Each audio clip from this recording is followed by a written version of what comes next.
Blog Talk Radio. They still race to the smoke, but bringing in their ears. They tug the gates, the ground, to answer cries from those in need. This was the courage of our city at work. We love the fathers and the brothers who took shirts off their backs to stop the bleeding. The mothers and the sisters who cared for the injured. The neighbors and the business owners. The homeowners all across the city. They opened their doors and their hearts to the weary and the scared. They said, "What mine is yours. We'll get through this together." This was the compassion of the city at work. We never loved the heroes who wear the uniforms more than we do at this hour. Boston's finest in their blue. They carry kids to safety and calmed the city in crisis. The EMTs perform miracles in the instant. The firefighters answer the call. We love the National Guard and our service members who brought valor to our streets. The volunteers in the BAA jackets, in the vests, and the doctors, the nurses who waited in their scrubs and did not buckle as the victims and the grave injured arrived. This was the strength of our city at work. We have never loved the people of the city, the world, our great country, more for their prayers and wishes. And yes, we even love New York City more. Sweet Caroline played at Yankee Stadium. And our city's flag flying in lower Manhattan. It gives us even more strength to say prayer after prayer for the victims still recovering in the hospitals, at home. It gives us strength to say goodbye to the young boy with a big heart, Martin Richard. We pray for his sister and his mom, his brother and his dad. It helps us to say that we'll miss Crystal Campbell and celebrate her spirit that brought her to the marathon year after year. It prepares us to mourn Lindsay Lou, who came to the city in search of education, but found new friends. Never forget her. I'm telling you, nothing can defeat the heart of the city. Nothing. Nothing will take us down because we take care of one another. Even with the smell of a smoke in the air and blood on the streets, tears in our eyes, we triumphed over that hateful act on Monday afternoon. It's a glorious thing, the love and the strength that covers our city. It will push us forward. It will push us thousands and thousands and thousands of people across the finish line next year. Because this is Boston, a city with courage, compassion, and strength that knows no bounds. Thank you.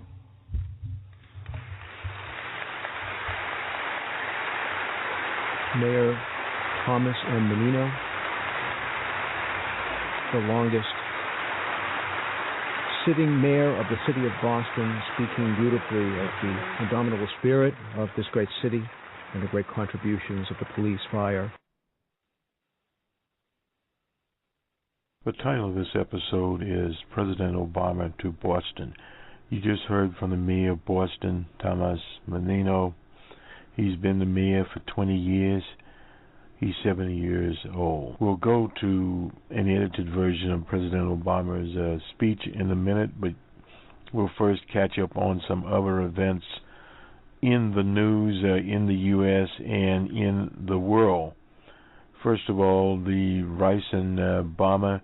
We're looking at the Clariot out of Jackson, Mississippi. This person, Paul Kevin Curtis, he is charged with threatening the president and sending Ricin to Wacker.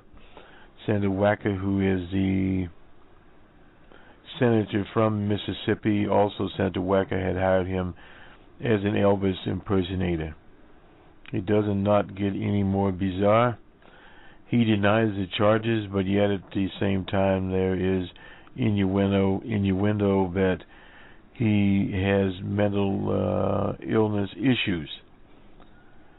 Now, whether or not he does or does not, he's now in the Lafayette County Jail in Oxford, Mississippi.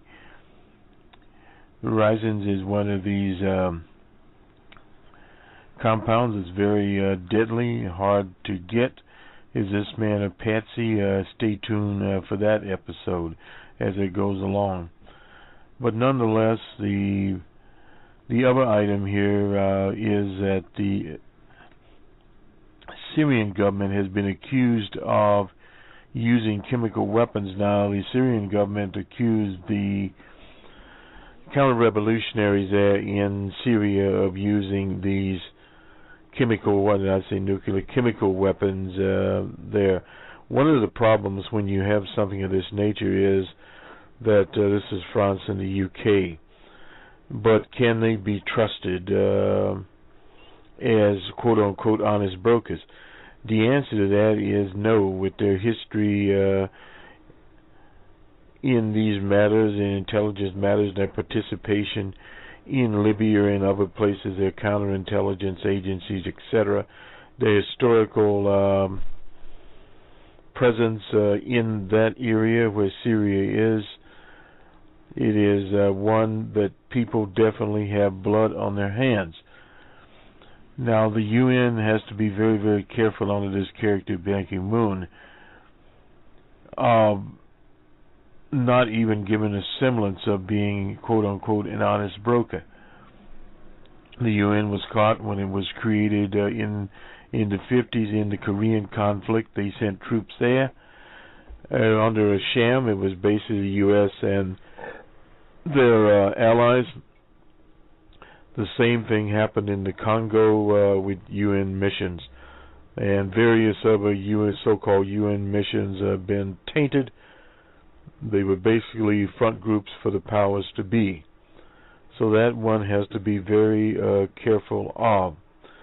This is Boston Red for BR on the World, or Boston Red on the World. This is our international program. So we have a little more of an international thing, though. However, today we are focusing primarily on the U.S. And we were looking at Al Jazeera here, where we get information where we can. President Mugabe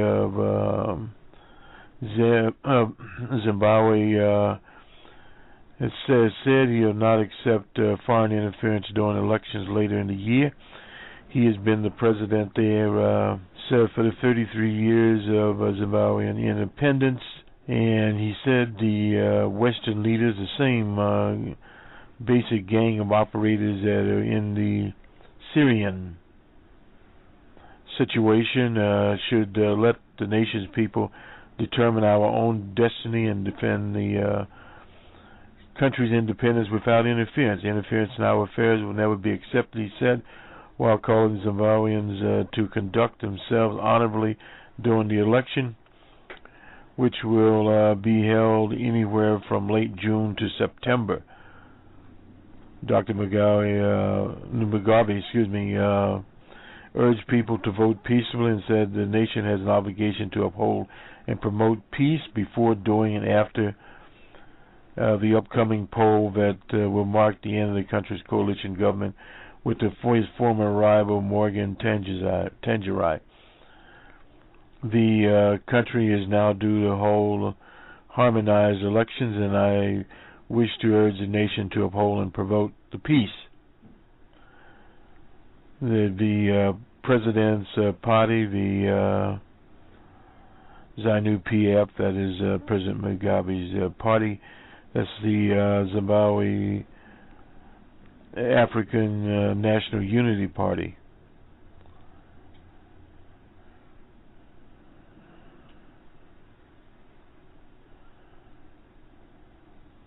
Thus, the economic boycotts again. There, he welcomed re-engagement with Britain. Britain is a basic character in these scenarios, and the European Union.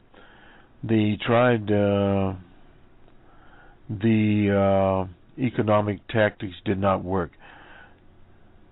This Morgan Tsvangirai said the end of colonial rule did not bring freedom for all. He's correct about that.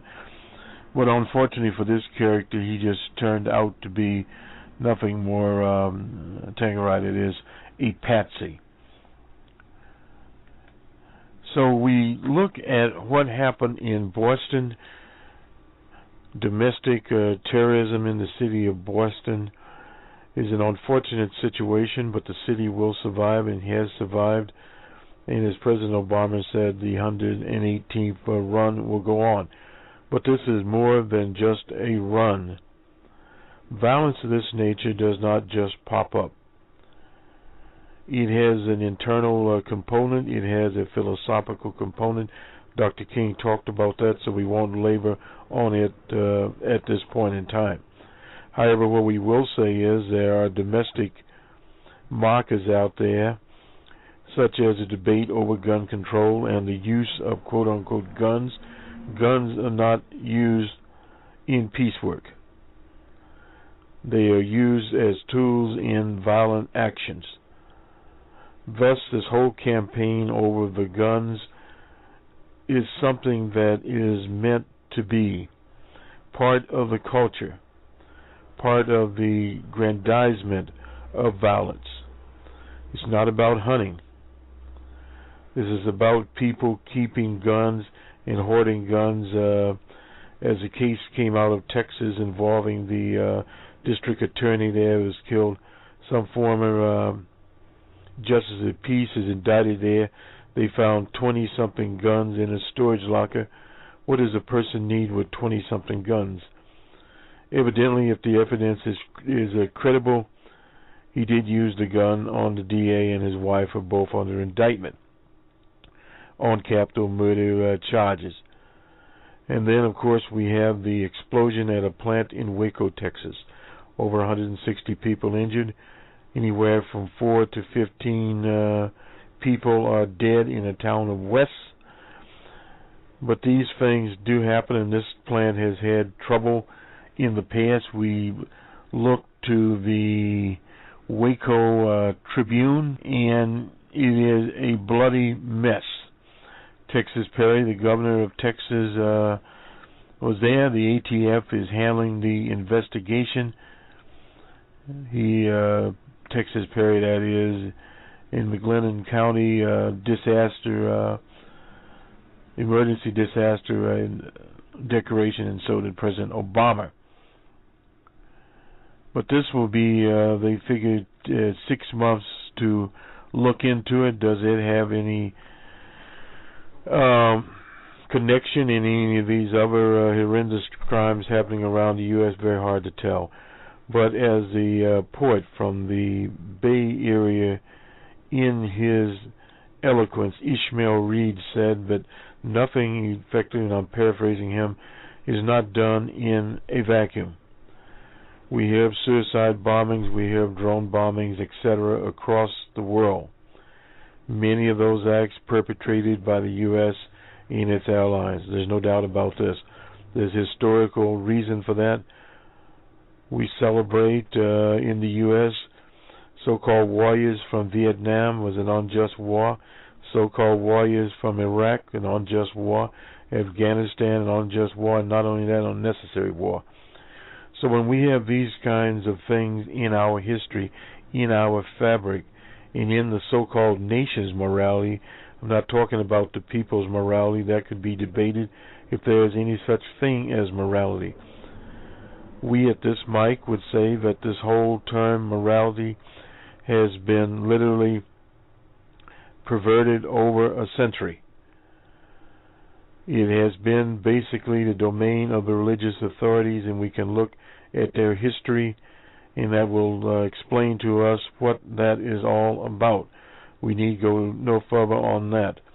We'll leave it for the so-called Ephesus, which have very little room to work in a modern nation in 2013 as the U.S., the moralists on the scene and others. It is in the field of rhetoric and semantics, but these people dwell and in the field of idealism and ossification. It is the masters of deceit that are continually spinning out these yarns. But as the late African liberation leader in the U.S., Malcolm X, said, the chickens have come home to roost. They have more than come home to roost. They have set up, as LBJ would say, permanent housekeeping.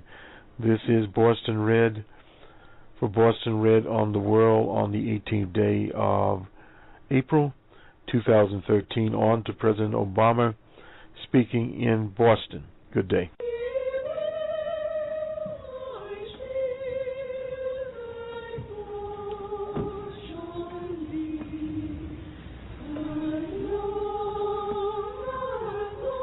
And just as we cannot permit darkness and hate to triumph over our spiritual faith, so we must not permit darkness and hate to triumph over our civic faith.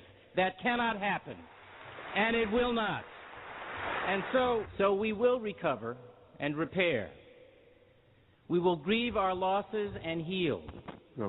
We will rise, Patriot, the governor of and we will endure. We will have accountability without vengeance, vigilance without fear. And we will remember, I hope and pray, long after the buzz of Boylston Street is back and the media has turned its attention elsewhere, that the grace this tragedy exposed is the best of who we are. Fellow citizens, I am honored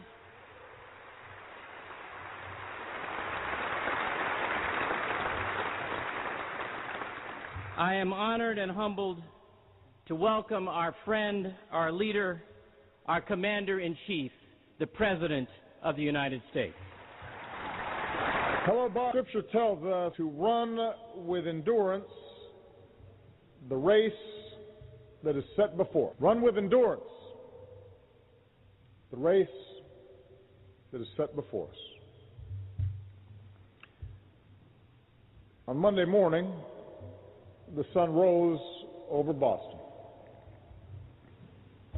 The sunlight glistened off the Statehouse dome. In the Common and the Public Garden, spring was in bloom. On this Patriots' Day, like so many before, fans jumped onto the tee to see the Sox at Fenway. In Hopkinton, runners laced up their shoes and set out on a 26.2-mile test of dedication and grit and the human spirit. And across this city, hundreds of thousands of Bostonians lined the streets to hand the runners cups of water and to cheer them on. It was a beautiful day to be in Boston. A day that explains why a poet once wrote that this town is not just a capital, not just a place. Boston, he said, is the perfect state of grace.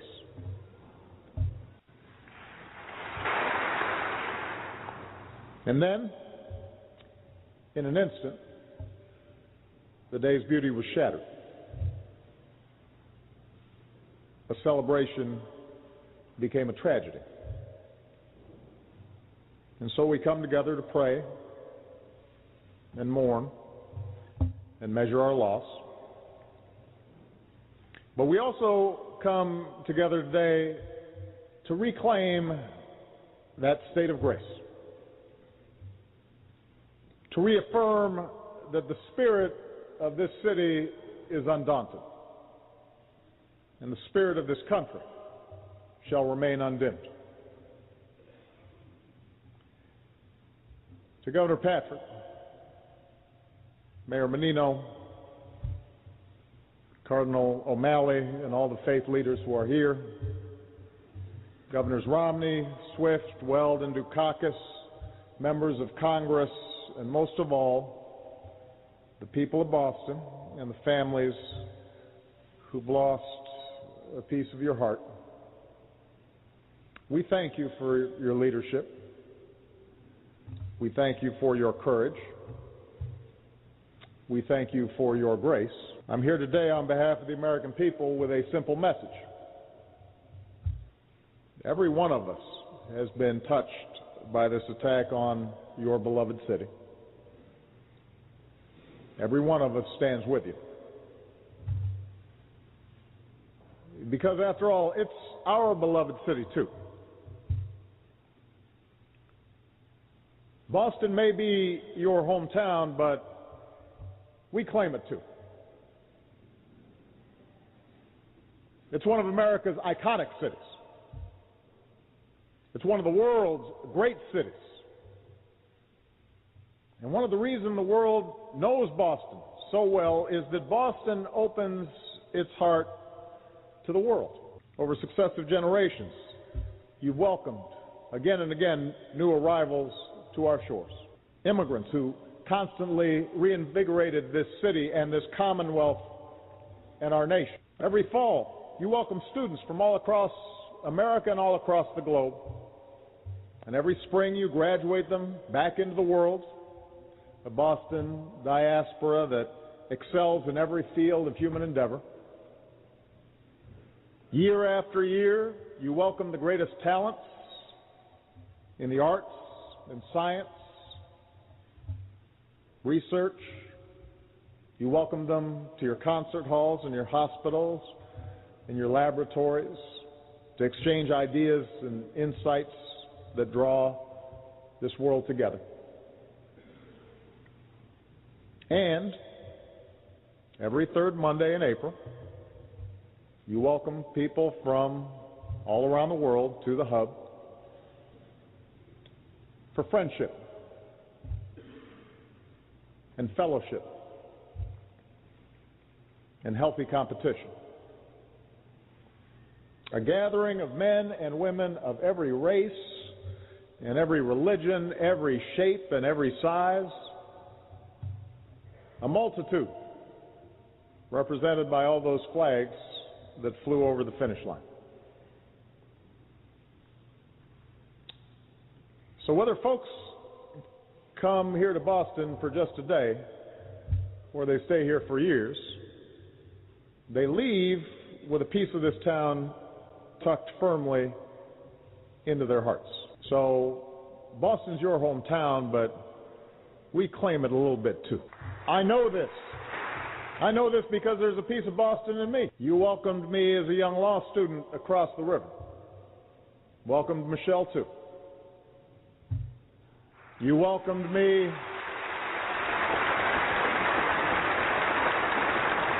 You welcomed me during a convention when I was still a state senator and very few people could pronounce my name right. Like you, Michelle and I have walked these streets. Like you, we know these neighborhoods. And like you, in this moment of grief, we join you in saying, Boston, you're my home.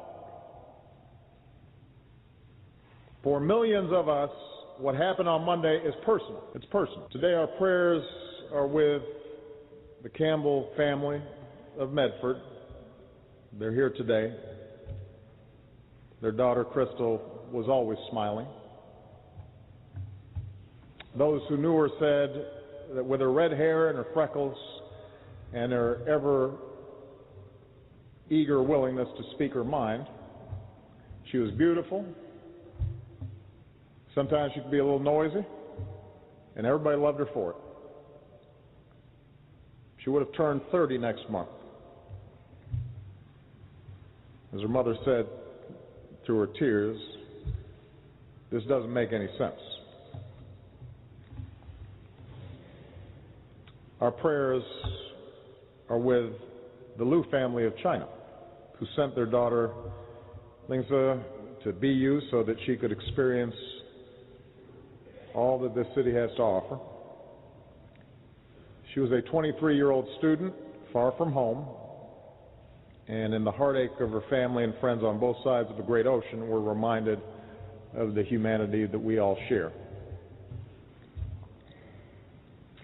Our prayers are with the Richard family of Dorchester, to Denise and their young daughter Jane as they fight to recover. And our hearts are broken for 8-year-old Martin with his big smile and bright eyes. His last hours were as perfect as an 8-year-old boy could hope for, with his family eating ice cream at a sporting event. And we're left with 2 enduring images of this little boy, forever smiling for his beloved Bruins and forever expressing a wish he made on a blue poster board. No more hurting people. Peace. No more hurting people. Peace. Our prayers are with the injured. So many wounded, some gravely. From their beds, some are surely watching us gather here today, and if you are, know this: as you begin this long journey of recovery, your city is with you, your commonwealth is with you, your country is with you. We will all be with you as you learn to stand and walk and, yes, run again. Of that I have no doubt. You will run again, because that's what the people of Boston are made of. Your resolve is the greatest rebuke to whoever committed this heinous act. If they sought to intimidate us,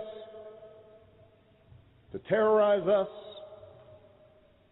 to shake us from those values that Duvall described, the values that make us who we are as Americans, well, it should be pretty clear by now that they picked the wrong city to do it. You've shown us, Boston, that in the face of evil, Americans will lift up what's good. In the face of cruelty, we will choose compassion. In the face of those who would visit death upon innocence, we will choose to save and to comfort and to heal. We'll choose friendship. We'll choose love. For Scripture teaches us God has not given us a spirit of fear and timidity, but of power, love, and self-discipline. And that's the spirit you've displayed in recent days. When doctors and nurses, police and firefighters and EMTs and guardsmen run towards explosions to treat the wounded, that's discipline. When exhausted runners, including our troops and veterans who never expected to see such carnage on the streets back home, become first responders themselves, tending to the injured, that's real power. When Bostonians carry victims in their arms, deliver water and blankets, line up to give blood, open their homes to total strangers, give them rides back to reunite with their families, that's love. That's the message we send to those who carry this out and anyone who would do harm to our people.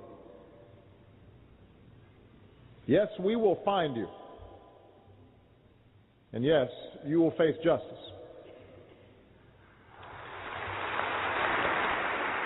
We will find you, we will hold you accountable, but more than that, our fidelity to our way of life, to our free and open society, will only grow stronger. For God has not given us a spirit of fear and timidity, but one of power and love and self-discipline.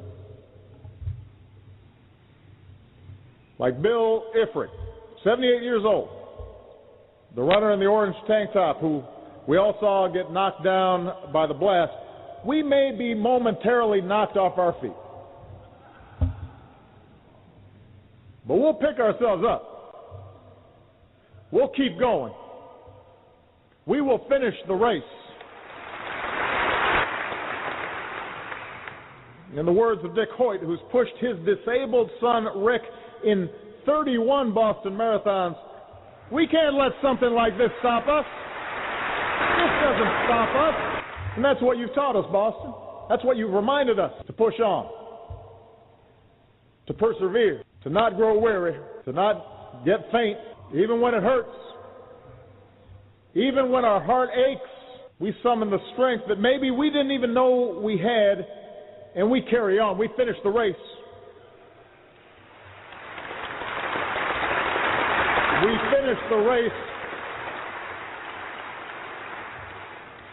And we do that because of who we are. And we do that because we know that somewhere around the bend, a stranger has a couple. Around the bend, somebody's there to boost our spirits. On that toughest mile, just when we think that we've hit a wall, someone will be there to cheer us on and pick us up if we fall. We know that.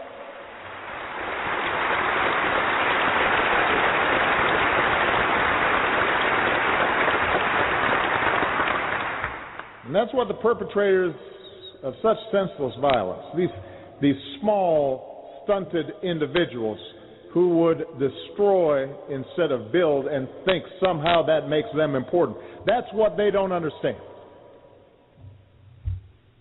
Our faith in each other, our love for each other, our love for country, our common creed that cuts across whatever superficial differences there may be, that is our power. That's our strength. That's why a bomb can't beat us. That's why we don't hunker down. That's why we don't cower in fear. We carry on. We race. We strive. We build and we work and we love and we raise our kids to do the same, and we come together to celebrate life and to walk our cities and to cheer for our teams when the Sox and Celtics and Patriots or Bruins are champions again. To the chagrin of New York and Chicago fans, the crowds will gather and watch a parade go down Boylston Street. And this time next year, on the third Monday in April, the world will return to this great American city to run harder than ever and to cheer even louder for the 118th Boston Marathon.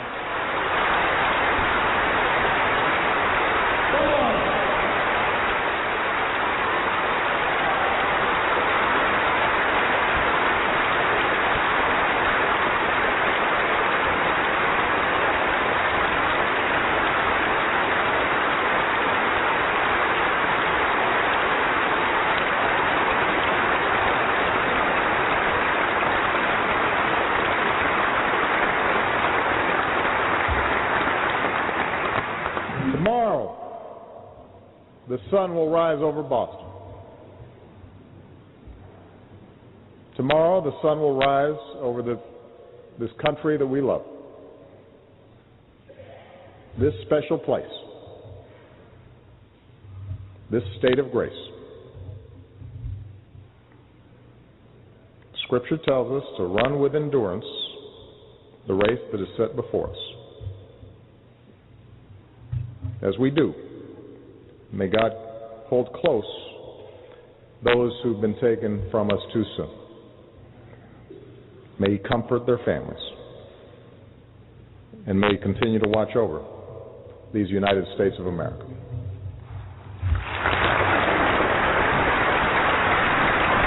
Words of comfort and encouragement from the 44th President of the United States, Barack Obama.